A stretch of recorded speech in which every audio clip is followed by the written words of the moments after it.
Hello, this is David Bianco, and welcome back to our audio excursion here at Safe and Sound, Texas.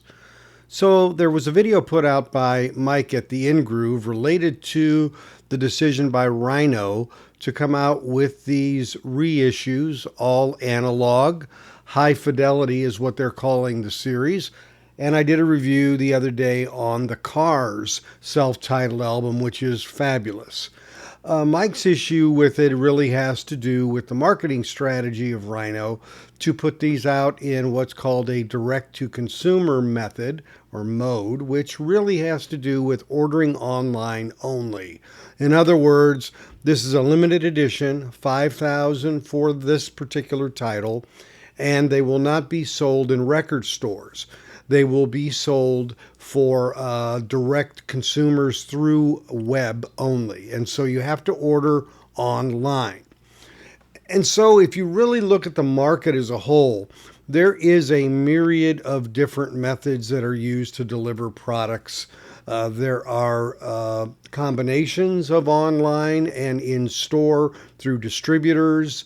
That's done by Mobile Fidelity. It's done by Acoustic Sounds and Analog Productions, and it's also done by many other distributors and labels who always will do things potentially that are unique to indie stores, such as color variants and things like that, which benefit and draw people into those independent stores.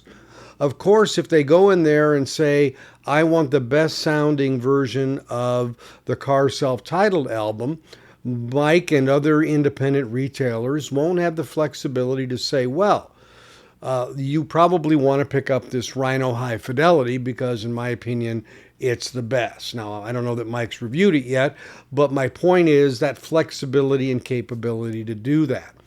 Now, I think the reality of the matter is that higher cost records coming out of the gate are in fact rarefied air in the past. But now you're getting standard titles that are coming up to the pricing of something like this Rhino, whereas their standard releases are usually in the $25 to $30 range. This one ups the ante to $40. And it's well worth it, but there also are other $40 releases that are more standard releases. If you look at some of the back catalogs now that are getting released through Universal for the Beatles, some of those records are $35. Double albums of those are $45.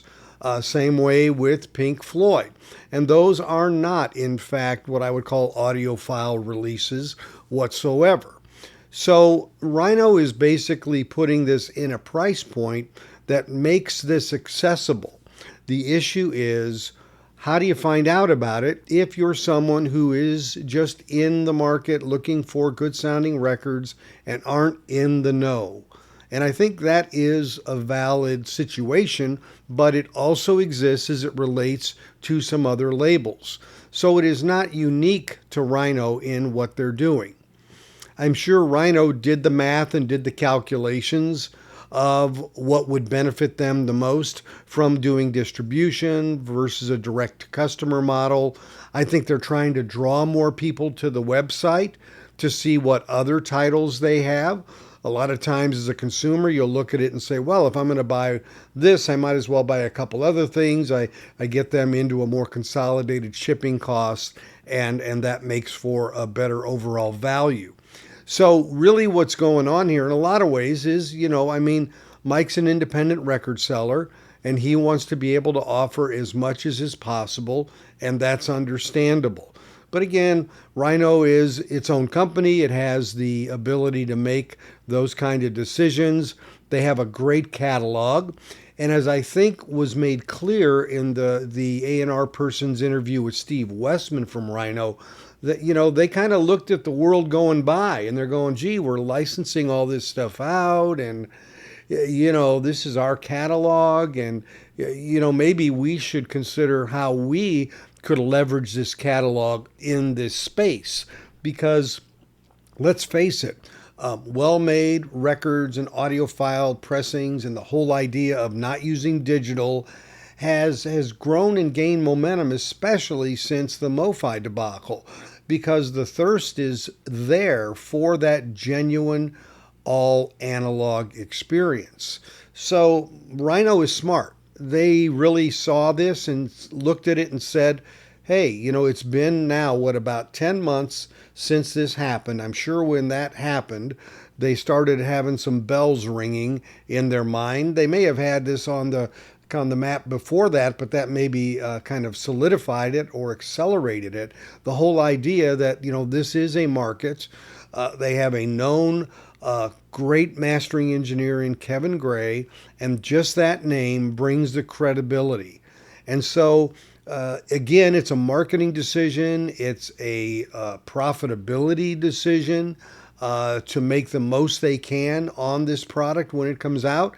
And, that's the way it works in a capitalistic society. When you have decisions that are made, unfortunately, some people, I'll say, win and some people lose, or there's an advantage one way or a disadvantage to the other. That is, in fact, the way these things end up going when these decisions are made. And so for the consumer, it's a matter of, you got to know about it. The good news is you go on their website, they'll send you notifications by email, and then it becomes the scramble to pre-order or to order, just like it has been with MoFi, because you don't get those titles through a place like a mic as quickly. You're not going to be able to order them quite as quickly usually. So, there's that whole competitive element that goes on in there. So it's not clean no matter who it is and no matter what it is. And that is the market that we have. And there is no one straight line answer. Although I know that that's really something that a retailer like Mike would like to have, because again, they want to provide the most product to their customers. So that's my take on the subject. Thanks for watching. If you're not a subscriber, click on the bell down below for future notifications. And a thumbs up or like is always appreciated, as are comments. So for now, I thank you again for watching, and we'll catch you next time when we take our next safe and sound audio excursion. Take care, everybody.